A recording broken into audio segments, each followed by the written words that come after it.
मैं पास्टर समित कुमार आत्मिक उत्साह की सभा में आपका स्वागत करता हूं। तो आइए आज के वचन में चले, पवित्र शास्त्र बाइबल से आज का संदेश सुने। आज का संदेश है परमेश्वर के खेत में कैसे काम करें। परमेश्वर के खेत में कैसे काम करें। पढ़िए मत्ती रचित सुसमाचार अध्याय 9 और उसका वचन 37 और 38। मत्ती 9 का 37 और 38 साफ और ऊंची आवाज में पढ़िए। तब उसने अपने चेलों से कहा, पके खेत तो बहुत हैं, पर मजदूर थोड़े हैं। इसीलिए खेत के स्वामी से विनती करो कि वह अपने खेत काटने के लिए मजदूर भेज दे। हालेलुया। हालेलुया। परमेश्वर के नाम की महिमा हो। तो ये उत्साह की बात है कि पक्के खेत बहुत हैं, पर अभी भी परमेश्वर के खेत में बहुत काम पड़ा हुआ है और उस काम को पूरा करने के लिए और हाथों की जरूरत है। खेत और फसल दोनों परमेश्वर के हैं, इसलिए कटनी के लिए मजदूरों को परमेश्वर ही नियुक्त करते हैं, जो उस खेत का स्वामी है। हालेलुया। यीशु की प्रार्थना स्वरूप परमेश्वर ने आपको भी उसके खेत में नियुक्त किया है। परमेश्वर ने आपको भी उसके खेत में नियुक्त किया है। तो जब आप परमेश्वर के खेत में हैं, जब आप नियुक्त कर लिए गए हैं, तो परमेश्वर के खेत में काम करना कैसे है, यही बताकर आज मैं आपको उत्साहित करने जा रहा हूं। तो सबसे पहली बात है उसकी इच्छा अनुसार काम करना। परमेश्वर के खेत में उसकी इच्छा अनुसार काम करना। पढ़िए यशाया भविष्यवक्ता की पुस्तक अध्याय 55 और वचन 11। यशाया 55 वर्स 11। उसी प्रकार से मेरा वचन भी होगा, जो मेरे मुख से निकलता है वह व्यर्थ ठहरकर मेरे पास ना लौटेगा, परंतु जो मेरी इच्छा है उसे वह पूरा करेगा, और जिस काम के लिए मैंने उसको भेजा है उसे वह सफल करेगा। हालेलुया। परमेश्वर के नाम की महिमा हो। तो परमेश्वर के खेत में आपको परमेश्वर की इच्छा अनुसार काम करना है, और परमेश्वर की इच्छा उसका वचन है। हालेलुया। परमेश्वर का वचन ही उसकी इच्छा है, इसलिए आपको वचन पढ़ना चाहिए, क्योंकि स्वामी उसी मजदूर को विश्वास योग्य समझता है जो उसकी इच्छा अनुसार काम करता है। और इसका जीवित उदाहरण हमें मत्ती रचित सुसमाचार अध्याय 25 में मिलता है, जहां पर एक स्वामी दूर देश जाने से पहले अपने 3 सेवकों को बुलाकर तोड़े देता है। पहले को 5, दूसरे को 2 और तीसरे को 1 तोड़ा देता है। ये तोड़े देकर स्वामी चाहता है कि वो इन तोड़ों से उसकी इच्छा को पूरा करे, या उसकी इच्छा के अनुसार इन तोड़ों से वो काम करे। तब जब वो वापस आता है, तो जिन 2 सेवकों ने उसकी इच्छा अनुसार उन तोड़ों से काम किया था, उन्हें वचन 21 और 23 में वो अच्छे और विश्वास योग्य सेवक कहकर बुलाता है। हालेलुया। अगर आप भी स्वामी के लिए अच्छे और विश्वास योग्य सेवक बनना चाहते हैं, अगर आप भी परमेश्वर के खेत में अच्छे और विश्वास योग्य सेवक बनना चाहते हैं, तो आपको परमेश्वर की इच्छा अनुसार काम करना चाहिए।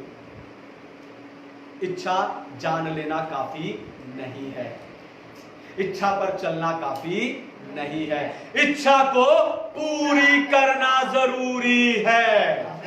इसलिए वचन पढ़िए और उसी वचन के आधार पर परमेश्वर के खेत में काम कीजिए। हालेलुया। दूसरी बात, उसकी अगुवाई में काम करना है। परमेश्वर के खेत में आपको परमेश्वर की अगुवाई में काम करना है। पढ़िए रोमियो की पत्री अध्याय 8 और वचन 14। रोमियो 8 का 14। इसलिए कि जितने लोग परमेश्वर के आत्मा के चलाए चलते हैं, वे ही परमेश्वर के पुत्र हैं। हालेलुया। हालेलुया। परमेश्वर के नाम की महिमा। तो परमेश्वर के खेत में आपको उसकी अगुवाई में काम करना है। जैसे विद्वान सीखने के समय अपने शिक्षक की अगुवाई में चलता है, जैसे एक यात्री घूमने के समय एक गाइड के अपने गाइड की अगुवाई में चलता है, जैसे एक सैनिक युद्ध के समय अपने कमांडर की अगुवाई में चलता है, उसी तरह आपको भी परमेश्वर के खेत में परमेश्वर की अगुवाई में चलना है। और परमेश्वर की अगुवाई पवित्र आत्मा में है। दोबारा सुनिए, ध्यान से सुनिए। परमेश्वर की अगुवाई पवित्र आत्मा में है। पवित्र आत्मा की अगुवाई पाने के लिए आपको रोज पवित्र आत्मा से भरना चाहिए। हालेलुया। पवित्र आत्मा की अगुवाई पाने के लिए आपको रोज पवित्र आत्मा से, प्रतिदिन पवित्र आत्मा से भरना चाहिए। आत्मा की भरपूरी पाए हर विश्वासी में एक अंदरूनी आवाज होती है, उसी आवाज से, वहीं से पवित्र आत्मा आपसे बात करता है। दोबारा सुनिए, ध्यान से सुनिए। आत्मा की भरपूरी पाए हर विश्वासी के अंदर एक अंदरूनी आवाज होती है और वहीं से पवित्र आत्मा आपसे बात करता है। हालेलुया।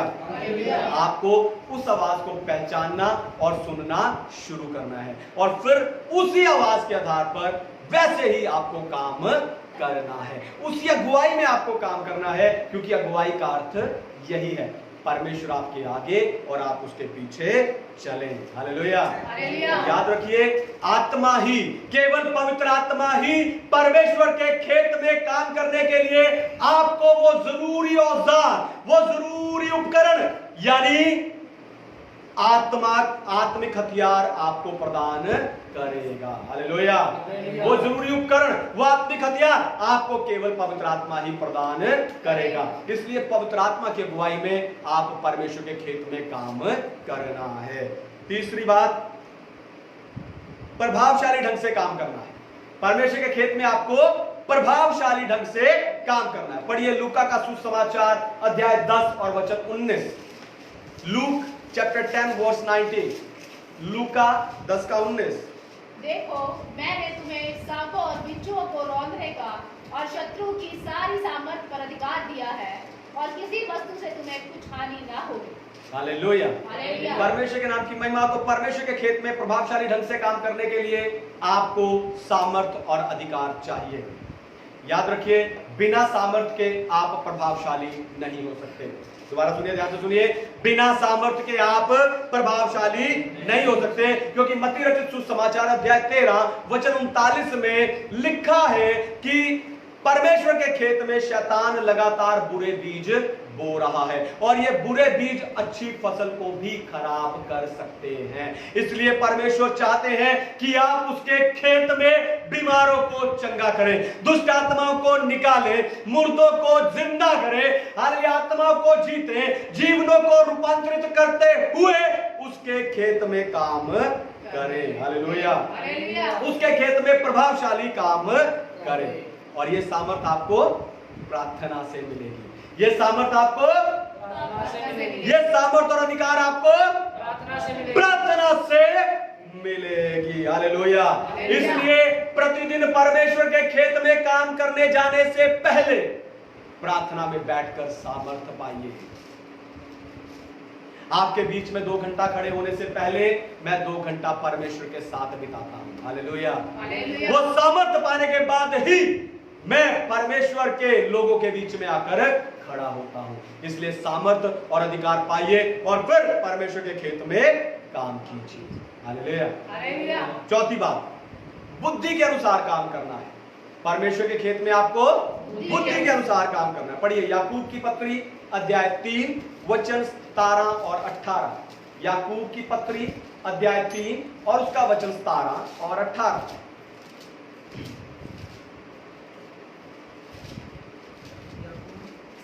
3 का 17 18। पर जो ज्ञान ऊपर से आता है वह पहले तो पवित्र होता है, फिर मिलनसार, कोमल और मृत भाव और दया और अच्छे फलों से लदा हुआ और पक्षपात और कपट रहित होता है। मिलाप कराने वाले धार्मिकता का फल मेल मिलाप के साथ होते हैं। हालेलुया। परमेश्वर के नाम की महिमा। तो परमेश्वर के खेत में काम करने के लिए आपको परमेश्वर की ही बुद्धि चाहिए। आप अपनी बुद्धि से या संसार की बुद्धि से काम नहीं कर सकते।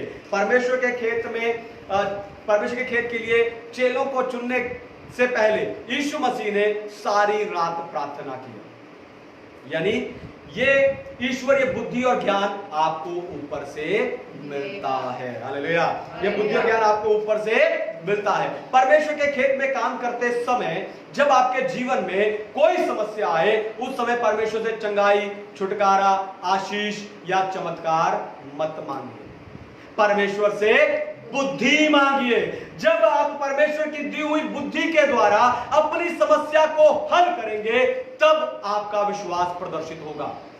दोबारा सुनिए, ध्यान से सुनिए। जब परमेश्वर द्वारा दी बुद्धि से आप अपनी समस्या को हल करेंगे, उस समय आपका विश्वास प्रदर्शित होगा।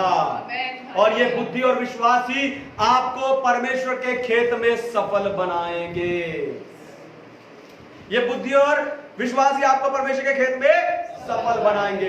इस बुद्धि और विश्वास के द्वारा ही आप परमेश्वर के फसल की सही देखभाल कर सकोगे। इस बुद्धि और विश्वास के द्वारा ही आप परमेश्वर की फसल को सही तरीके से बढ़ा सकोगे। इस बुद्धि और विश्वास के द्वारा ही आप परमेश्वर के फसल की सही सुरक्षा कर सकोगे।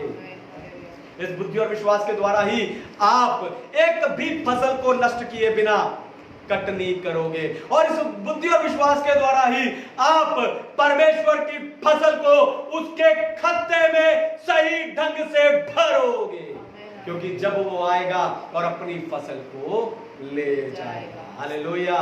इसलिए परमेश्वर के खेत में उसकी बुद्धि के अनुसार काम कीजिए। पांचवी और आखिरी बात, उत्साह के साथ काम करना है। परमेश्वर के खेत में आपको उत्साह के साथ काम करना है। पढ़िए गलातियों की पत्री अध्याय 6 और वचन 9। गलातियों 6 का 9।